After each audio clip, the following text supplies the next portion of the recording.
Hey guys, welcome to mister Viswa car care. நான் உங்கள் விஸ்வநாதன். நம்ம இன்னைக்கு பார்க்க போகிறது என்னன்னா, நிறைய பேர்கிட்ட இந்த குழப்பம் அப்படின்றது இருக்குதுங்க. என்ன அப்படின்னு கேட்டிங்கன்னா, புதிய காரினுடைய நன்மைகள் என்ன, பழைய காரினுடைய நன்மைகள் என்ன அப்படின்றதுல மிகப்பெரிய ஒரு குழப்பம், பெரிய டிவைடே போயிட்டு இருக்கு அப்படின்னு நம்ம சொல்லலாம்.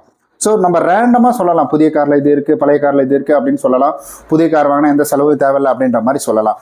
ஆனால் அதையும் தாண்டி டீப்பாக என்னென்ன விஷயங்கள் இருக்குது அப்படின்றத தான் இன்றைய வீடியோவில் நம்ம முழுமையாக வந்துட்டு அலசி ஆராய போகிறோம்.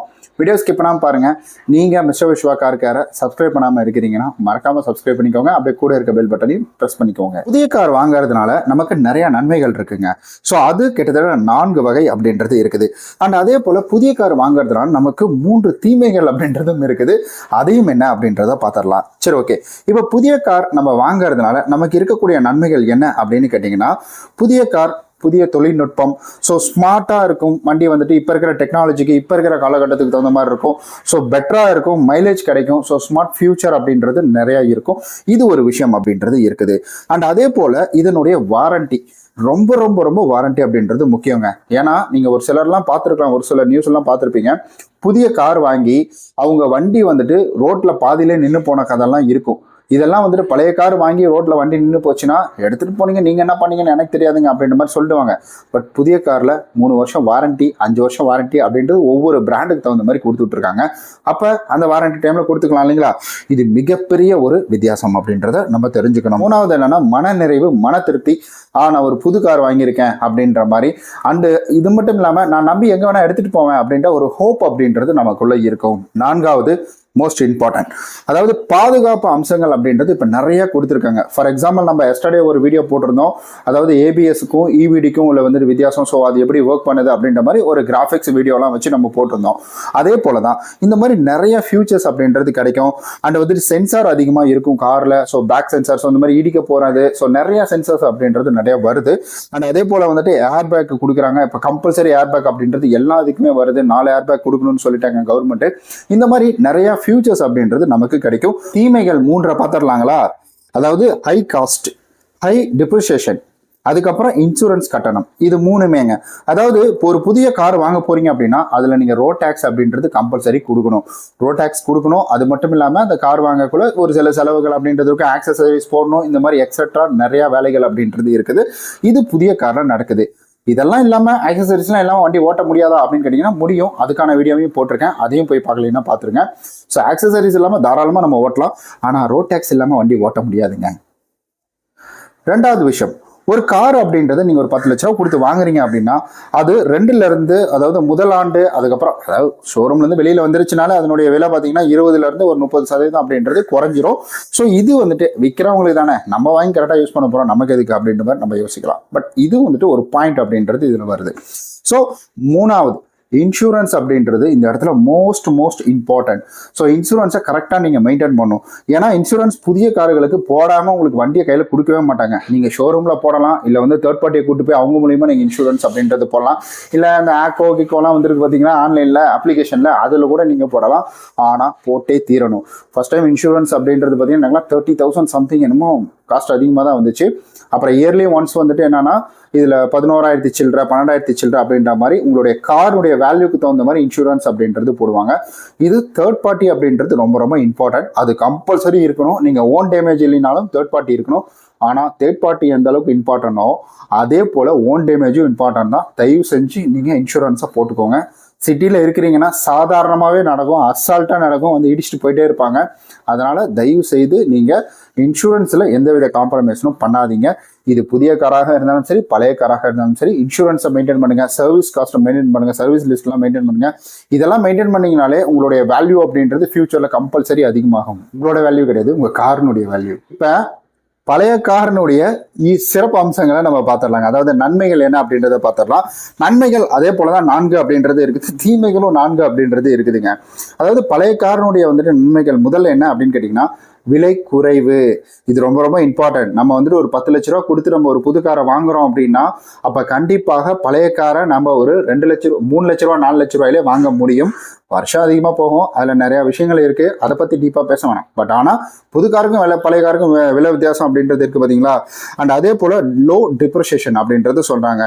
ஏற்கனவே இந்த காரினுடைய விலை கம்மி தான். அண்ட் அதில் இதை வந்துட்டு வாங்கினதுக்கு அப்புறம் இது குறையுது அப்படின்றது பெருசாலாம் குறையாது. எனக்கு தெரிஞ்சு நீங்கள் பழைய கார் வந்துட்டு ஒரு 4 லட்ச ரூபாய்க்கு வாங்குறீங்க அப்படின்னா திரும்ப நீங்கள் விற்க கொள்கிற ஒரு 3 லட்ச ரூபாய்க்காவது விற்கலாம், இல்லை 3.5 லட்ச ரூபாய்க்கு விற்கலாம். ஸோ நல்லா நீங்கள் மெயின்டைன் பண்ணிங்கன்னா அதனால இது பெருசாக நமக்கு வந்துட்டு எந்த அடியும் வாங்காதுங்க.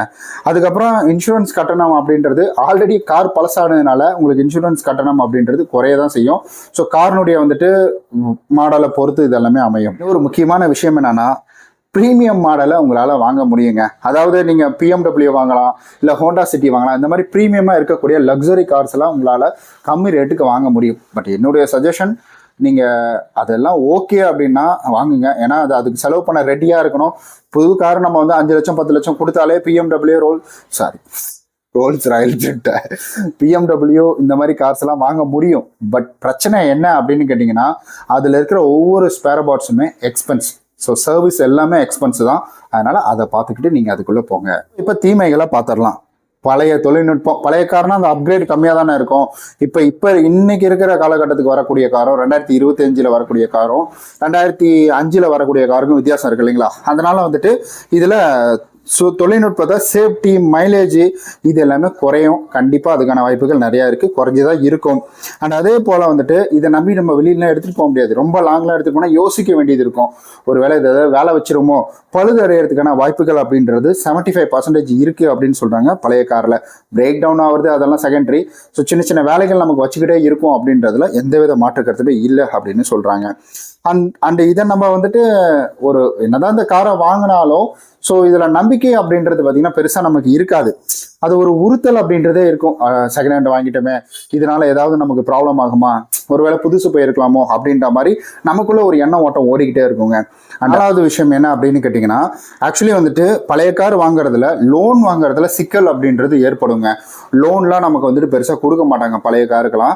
அதனால புது காருக்கு நம்ம வந்துட்டு லோன் அப்படின்றது கொடுப்பாங்க. எனக்கு கூட கூப்பிட்டு லோன் அப்படின்றது கேட்டாங்க. பட் நான் வேணான்ட்டேன். நான் 1.5 வருஷத்துக்கு மேலே கரெக்டாக பேமெண்ட் பண்ணிட்டு இருந்தாலும் கூப்பிட்டு கேட்டாங்க, ஹிஸ்ட்ரி நல்லா இருக்கு அப்படின்னு சொல்லிட்டு. நான் ஆளை பார்த்து போங்க அப்படின்ட்டு நான் சரி ஓகே இப்போ நம்ம ஒரு கம்பேரிசன் அப்படின்றத வைக்கலாங்களா. இப்போ வந்து லிஸ்ட் படி நான் வந்துட்டு கொடுக்குறேன். இதுல என்ன பார்த்தீங்கன்னா அச்சம் அப்படின்றதுல இருக்கு. ஸோ புதிய கார் உங்களுக்கு சைடில் வேணா பிக்சர் கொடுக்குறேன், நீங்க பாருங்க. புதிய கார் பழைய கார் விலை அதிகம். புதிய கார்ல பழைய கார் பார்த்தீங்கன்னா கம்மி. வங்கி கடன் அப்படின்றது பார்த்தீங்கன்னா லோன் எளிதாக கிடைக்கும் புதிய கார்ல. பழைய கார்ல பார்த்தீங்கன்னா சிக்கல் அப்படின்றது இருக்கலாம் அப்படின்னு சொல்றாங்க. ஸோ புதிய கார்ல பார்த்தீங்கன்னா உங்களுக்கு உதிரி பாகங்கள் அப்படின்றது மீதம் கம்மியாக தான் இருக்கும். ஸோ பழுது அப்படின்றது கம்மியாக தான் ஆகும். பட் பழைய காரில் பார்த்தீங்கன்னா உங்களுக்கு கண்டிப்பாக சீக்கிரமாக ஆகும். அதோட விலை கொஞ்சம் முன்னப்பண்ண வந்துட்டு இருக்கலாம். அடுத்தது பாதுகாப்பு அப்படின்றது பார்த்தீங்கன்னா உங்களுக்கு புது காரில் நல்லாவே இருக்கும். பழைய காரில் ஓகேப்பா அப்படின்ற மாதிரி தான் இருக்கும். ஸோ நிலைத்தன்மை அதிகமாகவே இருக்குங்க. காரினுடைய வந்து நிலைத்தன்மை இது கொஞ்சம் சோதனைக்கு உட்பட்டிருக்கும். அதாவது மன உறுத்தல் சொல்லுவாங்க பார்த்தீங்களா, ஒரு பக்கம் உறுத்துது அப்படின்ற மாதிரி பழைய காரில் எப்படியா இருந்தால் ஒரு யோசனை அப்படின்றது நமக்குள்ளே இருக்கும். இது என்னுடைய சஜஷன் தான். ஸோ எந்த கார் வந்துட்டு சிறந்தது அப்படின்றது சிறந்ததுன்னா ஸோ யாருக்கு இந்த செகண்ட் ஹேண்ட் கார் அந்த மாதிரி வந்துட்டு சொல்கிறேன்.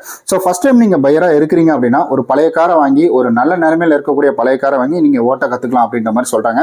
பட் என்னுடைய வந்துட்டு யோசனை அப்படிலாம் இருக்காது. உங்கள்கிட்ட காசு நிறைய இருக்குது அப்படின்னா ஓகே அதுக்குள்ளே போகலாம். இல்லை அப்படின்னா நீங்கள் புது காருக்குள்ளே போகலாம்.